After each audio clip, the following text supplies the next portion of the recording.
वित्त मंत्री रामेश्वर राव ने 27 फरवरी को बजट पेश किया था सदन के अंदर, और बजट जो है इस बार का झारखंड का, वो आपको हम बता दें कि 1,28,900 करोड़ का बजट विधानसभा में पेश किया गया वित्त मंत्री रामेश्वर राव के द्वारा। और उसके बाद से ही बीजेपी लगातार सवाल उठा रही थी कि इसमें जो कृषि ऋण माफ़ी है उसको लेकर के ये सिर्फ और सिर्फ सरकार जो है लोकसभा और विधानसभा चुनाव को देखते हुए ये फैसला जो है वो ले रही है, क्योंकि 50,000 तक की जो ऋण माफ़ी की बात कही गई थी उसमें कितने आंकड़े थे वो रामेश्वर राव ने आज हमारे साथ बातचीत के दौरान बताया है कि लगभग 4 लाख किसानों का ऋण माफ़ी जो है वो सरकार ने किया है। जो हम लोग उनकी सर्वे थी उसमें 9 लाख लोग जो है वो उसमें पाए गए थे, जिसमें से 4 लाख लोगों का ऋण माफ़ी हो चुका है। 50,000 जो राशि थी उसके अंतर्गत अब 2 लाख की बात हुई है, और इसमें बैंक से भी बातचीत की जाएगी कि इसमें और क्या कुछ किया जा सकता है। और आपको बता दें कि सत्यानंद भोक्ता ने इससे जब हम लोगों ने बातचीत की कि आखिर रोजगार भत्ता का क्या हुआ, तो उन्होंने बताया है कि कई सारे लोगों को रोजगार भत्ता दिया जा रहा है। बेरोजगारी भत्ता जो है वो यहाँ पर दिया जाएगा, और बेरोजगारी भत्ता जो है लगभग करोड़ों की मात्रा में कई सारे राशि जो है वो निकल चुकी है। आगे भी उस फॉर्म को जो भी लोग फिल कर रहे हैं उसका क्राइटेरिया में आ रहे हैं, उन लोगों के लिए सरकार फिलहाल काम कर रही है। पक्ष लगातार इस चीज को लेकर हमलावर है कि इस बार का जो बजट है सिर्फ लोक लुभावन है, लोकसभा और विधानसभा चुनाव को देखते हुए ये बजट पेश हुआ। ऐसा है, कोई अच्छी चीज होती है ना तो विरोध करने वाले विरोध करते हैं अपना वजूद दिखाने के लिए कि हम भी हैं, सरकार सिर्फ नहीं है। ऐसा कुछ नहीं है। बहुत लोगों से कल बात हुई, उन्हीं लोगों से सराहा तो बोला कि बाहर क्यों नहीं कहते हो ये बात जो अभी हमको बता रहे हो। बोले को बंधन है हमारी। हो गया क्लियर? बाबूलाल बोले कि बेरोजगारी भत्ता का क्या हुआ? तो बता तो दे ही रहे हैं, श्रम विभाग में पढ़िए, पूरा नहीं दे पा रहे हैं, लेकिन शुरुआत तो है ना। पढ़िए लेबर डिपार्टमेंट का बजट। अब तो सर आपका अंतिम कार्यकाल चल रहा है, चुनाव नज़दीक है, बाबूलाल बोल रहे हैं कि जो वादा करके आए थे वो तो पूरा नहीं हुआ ना।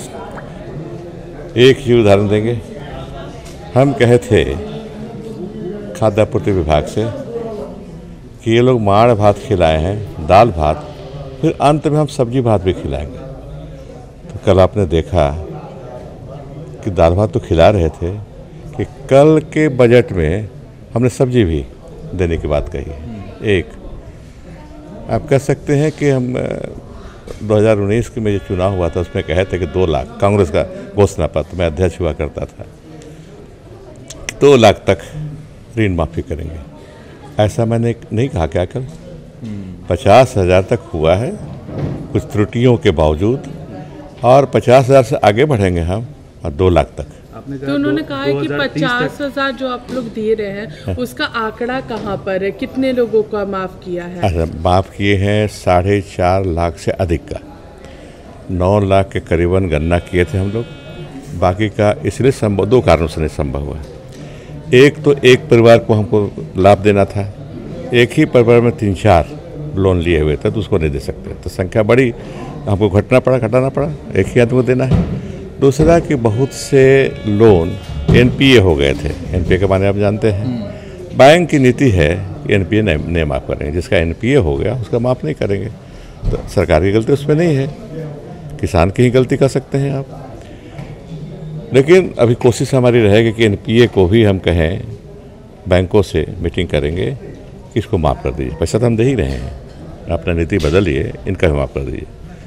बाकी 50,000 2 लाख के अंदर में जोड़े हुए हम लोग लगभग 3 लाख किसान, लगभग 3 लाख किसान माफ़ करेंगे उसका। अच्छा, युवाओं का जिक्र नहीं हुआ बजट में, बहुत उम्मीद कर रहे थे युवा इस बार।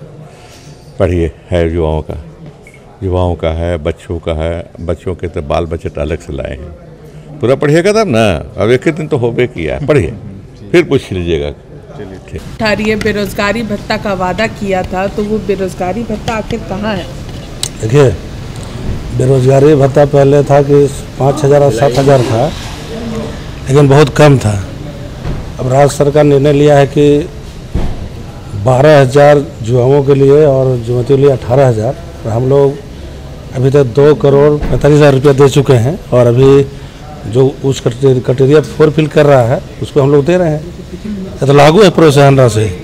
तो विपक्ष पढ़ता लिखता है नहीं, खाली बेवजह हल्ला करता है। पढ़ेगा तब न कि कितना बेरोजगार लोगों को खाते में पैसा गया डीबीटी के माध्यम से, बच्चियों को, युवाओं के बीच में सरकार जो वादा की थी पूरा कर रही है। 5 लाख नौकरियों का वादा।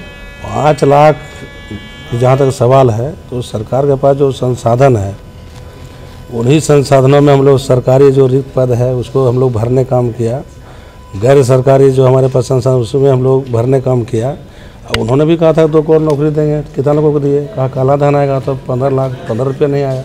तो अपना जो बोलते हैं सब भूल जाते हैं, इधर आद रखते हैं। सीबीआई जांच का क्या? देखिए, जब सरकार का एजेंसी SIT जांच चल रही है, जब जांच में संतुष्ट जब सरकार नहीं होगी तब फिर आगे विचार करेगी। मंत्री जी, आप उद्योग को लेकर तो उसके लिए क्या कुछ करेंगे, कुछ नए सोच? देखिए, अभी संजोग से उद्योग विभाग और श्रम विभाग सब मेरे जिम्मे में है और लगभग दोनों विभाग मिलता जुलता है और युवा युवतियों से जो रोजगार से संबंधित रिलेटेड है और पूरा प्रयास रहेगा कि जो संसाधन है उद्योग विभाग और श्रम विभाग में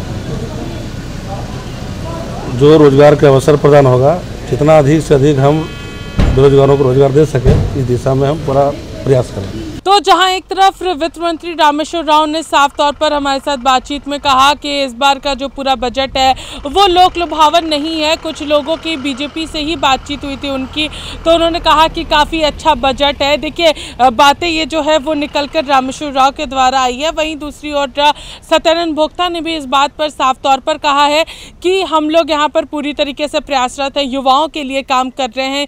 युवाओं को किस तरीके से रोजगार मिले, अगर रोजगार नहीं मिल पा रहा है तो यहाँ पर बेरोजगारी भत्ता दिया जा रहा है, उसमें क्या कुछ और चीज़ें हम लोग कर सकते हैं, उस पर फिलहाल सरकार काम कर रही है।